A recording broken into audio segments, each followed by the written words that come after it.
Hi, everyone. My name is Nina Goradia, and I'm a Somatic Experiencing practitioner. Today, I'm here with my friend Santosh Kumar, and we're going to talk about a very deep philosophy called Advaita Vedanta. And we're also going to mention an enlightened teacher named Ramana Maharshi. So the reason that we're going to do this is because moving forward in my practice, I will be combining Ramana Maharshi's self-inquiry work along with the somatic experiencing work. With these two together, I've been getting amazing results that are transcending the trauma identifications of the ego. So please stay tuned here, and we're going to share what we know as we are both students of Advaita Vedanta. Santosh, thank you so much for being here. And, I've had the best conversations with Santosh about trauma. He's got such a wealth of knowledge about Advaita Vedanta and trauma. And Santosh, if you'd like to, mention a little bit about how you got started in researching Advaita Vedanta, or if you want to just go ahead and jump in and start with an introduction for us, that'd be wonderful. Thank you so much, Nina, for having me on this episode on Somatic Experiencing, specifically regards to Advaita Vedanta, which is a philosophy that is at the core of my very being. It's something that's extremely dear to me, and it's an immense privilege to be sharing about the profundity of this philosophy called Advaita Vedanta. In English, it's called Non-Dualism. I began my spiritual journey about 2012 when I read Eckhart Tolle's book, The Power of Now. And that journey led me deeper into the ancient religious traditions of Christianity, Islam, Buddhism, Taoism, and Hinduism. And within the branch of Hinduism, I found this philosophy, Advaita Vedanta, taught by a teacher that we both love immensely. His name is Rupert Spira. And Rupert Spira is a teacher in the UK. I watched his videos in 2014, and I was hooked onto this deep philosophy of Advaita Vedanta ever since. So Advaita Vedanta is the core of the way I am, I act, and the being and the doing at the very core of my being. So it is for me also a binding thread, a unifying thread that unifies all of the major religions of the world. Like for me, it's a philosophy that helps me to unite the religions from various traditions, because non-dualism is a philosophy that surprisingly in my research the past year is found in Islam as espoused by the great mystic Ibn Arabi, and then in Buddhism in the spirit or in the teachings of Dzogchen, and then in Taoism in the teachings of Lao Tzu, and then in the teachings of the Christian mystics in Christianity. And as I researched, I found that this was true, and it was similar and almost identical in all of the other mystical parts of the other faiths and traditions. Yeah. So Advaita Vedanta, very, very simply, it's not two, non-dualism. It stems from the branch. So from the Vedas, you have then the Vedanta. And from Vedanta, there is a specific branch which is called Advaita Vedanta. Now, what does this really mean, right? So experientially, it's summed up in this: I am not this skin encapsulated body. It's an illusion that I grew up with. I'm not this skin encapsulated body walking around in a three-dimensional earth, which is within a three-dimensional universe. That's not the case. I am beyond this body, and I am beyond this mind.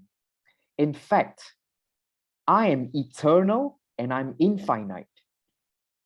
To begin with, I'm the eternal and infinite consciousness. And within the eternal and infinite consciousness, there are many minds. that are modulations from that one universal consciousness that is eternal and infinite, which I am and that you are a part of. And from those individual minds, there is a universe within each mind, and there is a planet Earth, and there is the sense perceptions of an embodied presence, which is what we call the body. The body is experienced through the 5 sense perceptions. But the idea of a skin encapsulated body, it's not really true. If you dig deeper into the assumptions of who am I really, through the spirit of self-inquiry, we are beyond the skin encapsulated body.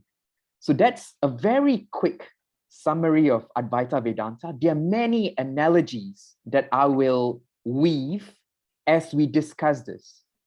Wonderful. Yeah. Yeah, thank you so much. And what I'll do is I'll kind of intermingle some information that I've shared with my viewers in the past and my clients as well that will hopefully help bridge some of this into the somatic paradigm they know. And I really love your intro telling us the history of it and the lineage. And for my viewers who have seen some of the videos previously where I've spoken about, you know, we are not our mind, we're not our thoughts, we're not our body, we're not our feelings, because we can observe all of these. So who is the one observing? And this is Ramana Maharshi's main question that he asked people to ask themselves: who am I? So if I feel like I'm having a problem, who is the one that's having this problem? Is it Nina, the personality? Or is that who I am? Or am I the one who is observing this personality occurring within the mind? And is that pure consciousness? Is that the true identity of who we are? And so I just wanted to put these in a little bit different terms so people can have a wide wide options of ways to identify with what we're talking about. But this work, I just want to mention where I came across it. Well, you know, we both grew up in Indian culture, so we were exposed to this when we were young, but it was about 7 years ago that I really tried to start doing the self-inquiry method. And I really kept getting stuck for many years. And it was during this time that I was practicing the somatic experiencing work and doing a lot of this work on myself as well. And I noticed over the course of the 7 years, you know, so 7 years ago, I just started this just a couple of years before then, and my thinking was still very much dualistic and in the mind and using intellect. And so when I did self-inquiry, I was still caught in this prison of conceptions, and I wasn't able to really do it. And when I tried it again last year, after so much somatic work, my default way of trying to do the self-inquiry method was somatically. And I was able to feel physically in my body what Ramana Maharshi was talking about with ego identities and identifications, and work on actually cutting the root of what is causing a lot of the stored emotions in the body, what is causing a lot of the thoughts that we're having. So the somatic experiencing work has been incredible for releasing these emotions. I've added in trauma healing modalities for questioning thoughts, but this is still working at the branches and the leaves of the tree. But the self-inquiry work that is consistent with Advaita Vedanta, this gets to the root of all of these phenomenon that can cause us suffering if we identify with them, the thoughts and the feelings and the body sensations. So I just wanted to add this in. And Santosh, do you mind saying what you told me earlier before we started about Ramana Maharshi and how it was already implied, the somatic aspect, but you said it really well.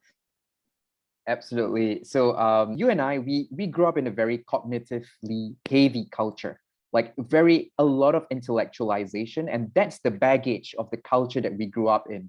Whereas for Ramana Maharshi, this wasn't the case. There wasn't the baggage of intellectualization and the cognitive mind that was present in him. And that's why the path of self-inquiry was, in a way, implicitly somatic. It was implied to be somatic, and he didn't have the word somatic to describe it, but he went deeper to a core that would attune people to, that was beyond the identification with this body and this mind. So that is the foundational premise of his work. Yeah. Whereas for people like us, in the words of Rupert Spira, words like somatic can be the thorn that removes all thorns. Yeah. Or it could Beautiful. be one of the last few thorns that we need to grapple on.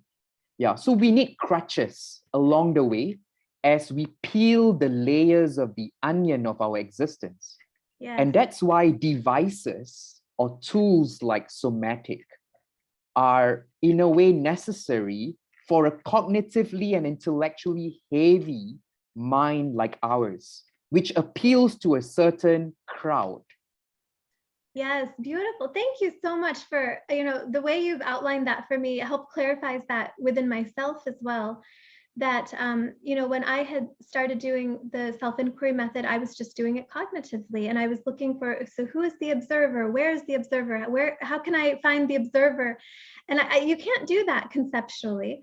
And then the somatic component was when I could actually feel, physically in my head or different parts of the body, where this identity, this ego identity was. And I was still the observer. I was the one observing it. But as I was able to start clearing some of these identifications physically, somatically, the awareness of the observer, of the true self, became larger and larger because there were less of these ego identities clouding the perception of it.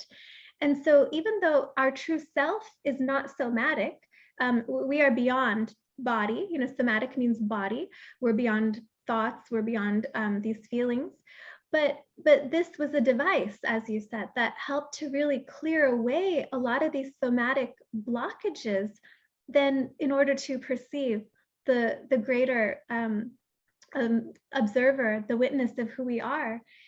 And so, yeah, thank you for clarifying that for us. And I just want to make a note that, Ramana Maharshi, he discovered within himself, like he became enlightened at the age of 11. It's an amazing story. We could probably go into it, but he discovered these principles independent of Advaita Vedanta.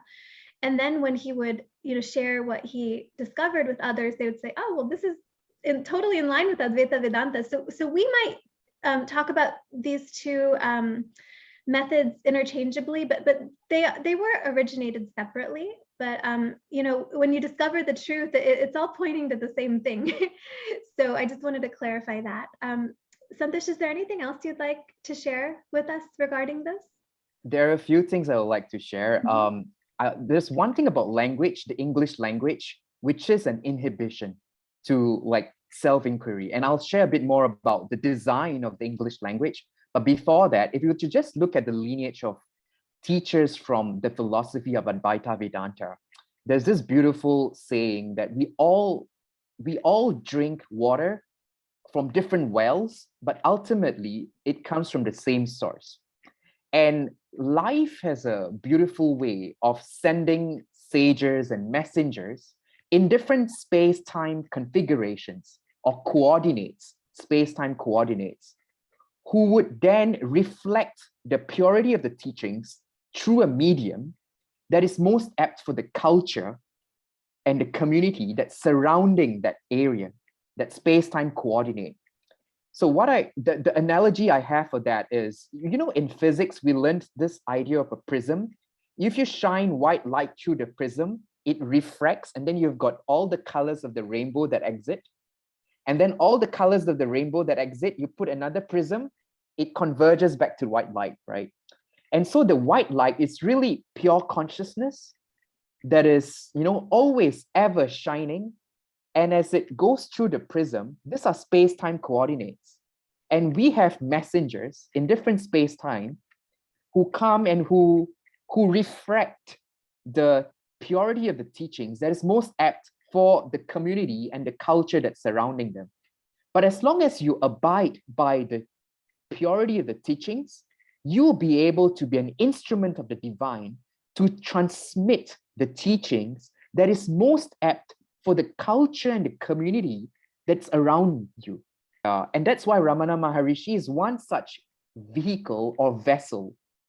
And if you trace the lineage of teachers from like Rupert Spira, whom we are both fans of, to then Ramana Maharishi, we go all the way back to the great saint Adi Shankaracharya in about 13th century, 5th century, my apologies. And before that, Adi Shankaracharya, it's his teacher, Gaupapada, and many more. Yeah, and that's how like there's this beautiful lineage of teachings and it's transmitted. But people in different space-time coordinates, they will take the essence of that and they will transmit it in a way that's most apt for their community and culture. Now, back to the first point I was trying to make about English language. There is this very beautiful finding that I had, right, about the English language. The two things. First is 30% of the English language is verbs, whereas in the indigenous tribe of Potawatomi, 70% of the words are verbs. Yeah.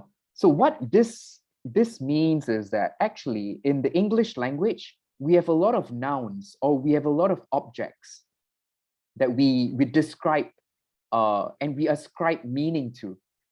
Yeah. Whereas in the indigenous tribe of Potawatomi, it's a lot of verbs. It's a lot of experiences and verbs. Yeah. And so the summary of this is that we are actually a communion of subjects and not a collection of objects. Another thing that's beautiful about English language is this idea called subject-object duality. Santosh, subject, is talking to Nina, object, in the English language, right? Subject, verb, noun, or object. Now, this is not true. It's a construct of the English language. What is happening is just an experience of consciousness. It is just words. There is bodily sensations. There is no one skin-encapsulated subject talking to another skin-encapsulated subject or object. Those are socially constructed through the device of the English language. And so this is very beautiful, where there is the idea of subject-object duality that's not whole strong. It's not really true if we dig deeper. Yeah. So that's the device of the language, which is also limiting in its nature. It's very deep. Right. Yeah. No, thank you for sharing that. So it's amazing that within the systems that we were born into, there is this inherent duality where we are trained into thinking there is subject and object. And while on a relative level, yes, that may seem to be our experience and true, but it can be limiting in regards to finding out who we truly are, which is beyond that. So I want to simplify this for people who maybe this is the first time they're coming across this. So duality is, you can think of the mind is made to discriminate between left and right, yes and no, right and wrong, good and bad. The mind is set up in a very dualistic fashion. So things that oppose each other, black and white sort of thinking. And so a non-dual way would be transcending this back and forth. It would be like, it just is. And so this might clarify in a simpler way for people who are just starting to pick up on like this in a new way, like, well, what is subject object? Well, that's still thinking like, I'm different than you. I'm so different than you because I'm the subject and you're the object. But in a non-dual way, it's like we're connected. Like we're of the same consciousness, and this is a grand play that is happening, consciousness expressing itself. It's not necessarily my life or your life. It's just that we are life, and we're having this grand play happening amongst ourselves, but we're all made of the same stuff. So how does that sound to you, Santosh? Does that feel like accurately describing what you mentioned earlier? Absolutely. So Nina, this thing that I'm seeing in front of me, this screen, and this wonderful lady, she is not outside of me. She's not separate from me. She's actually me. It's almost as if everything is a mirror. and it's just a reflection of me. The substratum is pure consciousness, and that's me. And these are just emanations or modulations of pure consciousness. There is no separation between all of us. That's how deep and profound this is experientially. There is nothing outside of me. Everything is experienced within me. It's the screen of consciousness, the television screen. And then there is the hero and the villain and, everyone. I am playing all the roles, and I am also the screen. When you switch off the TV, I'm that screen of consciousness, and the pixels are modulations from the screen, and those are the different characters that are played through consciousness. How beautiful that is. It's spooky, but it's very profound.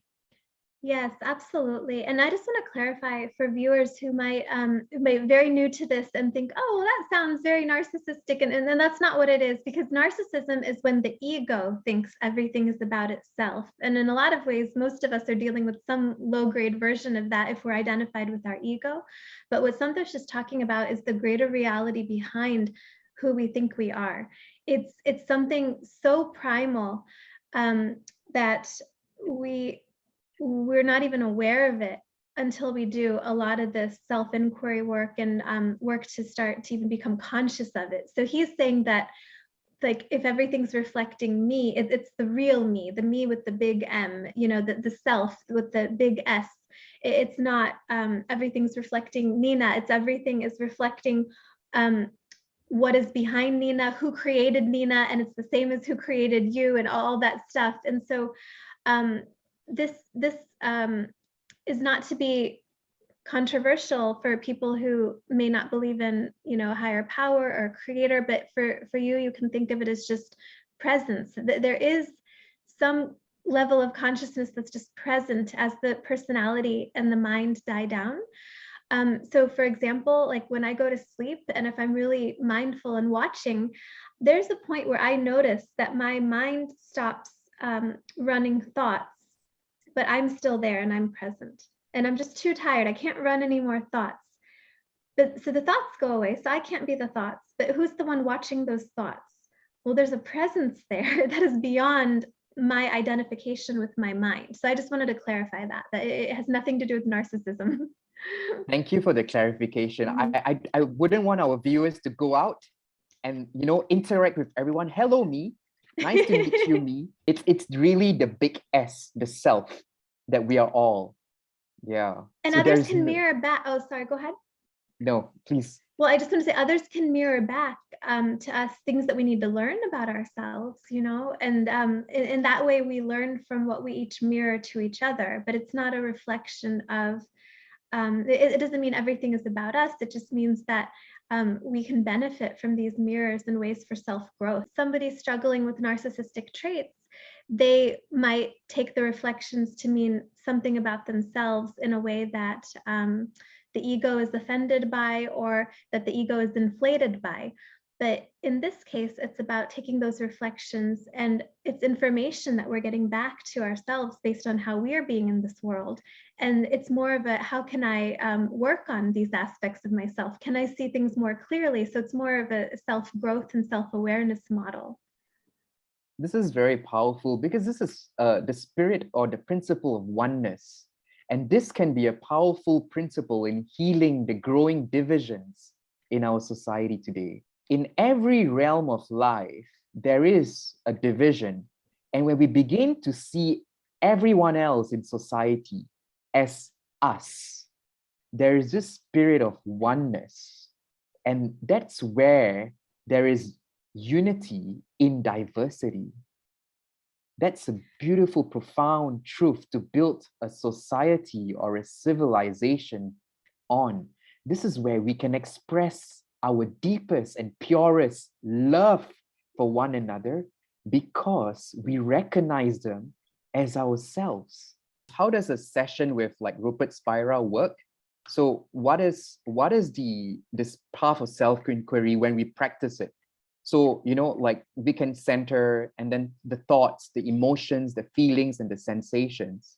Mm-hmm. And then yeah, as you go through that, you realize that you are none of those and you are pure consciousness. But when you realize you're pure consciousness, which is the witness, you turn the coin around and you realize everything else that you felt you were not was also you. That's the trick of Advaita Vedanta when you apply it to self-inquiry and somatic experiencing. So that's something that could be relatable as a practice for your viewers. Yes, no, thank you for that. I think that's very true. So I just want to simplify a little bit about what Santosh just said. So he's talking about when I realize what I'm not my thoughts, I'm not my feelings, I'm not my body. I'm realizing what I am not, which is one level of awareness, which can be very helpful, from a lower level where I'm just identified with everything. I think I am what people think of me. I think I am what I'm, looking at. I think I am, some of these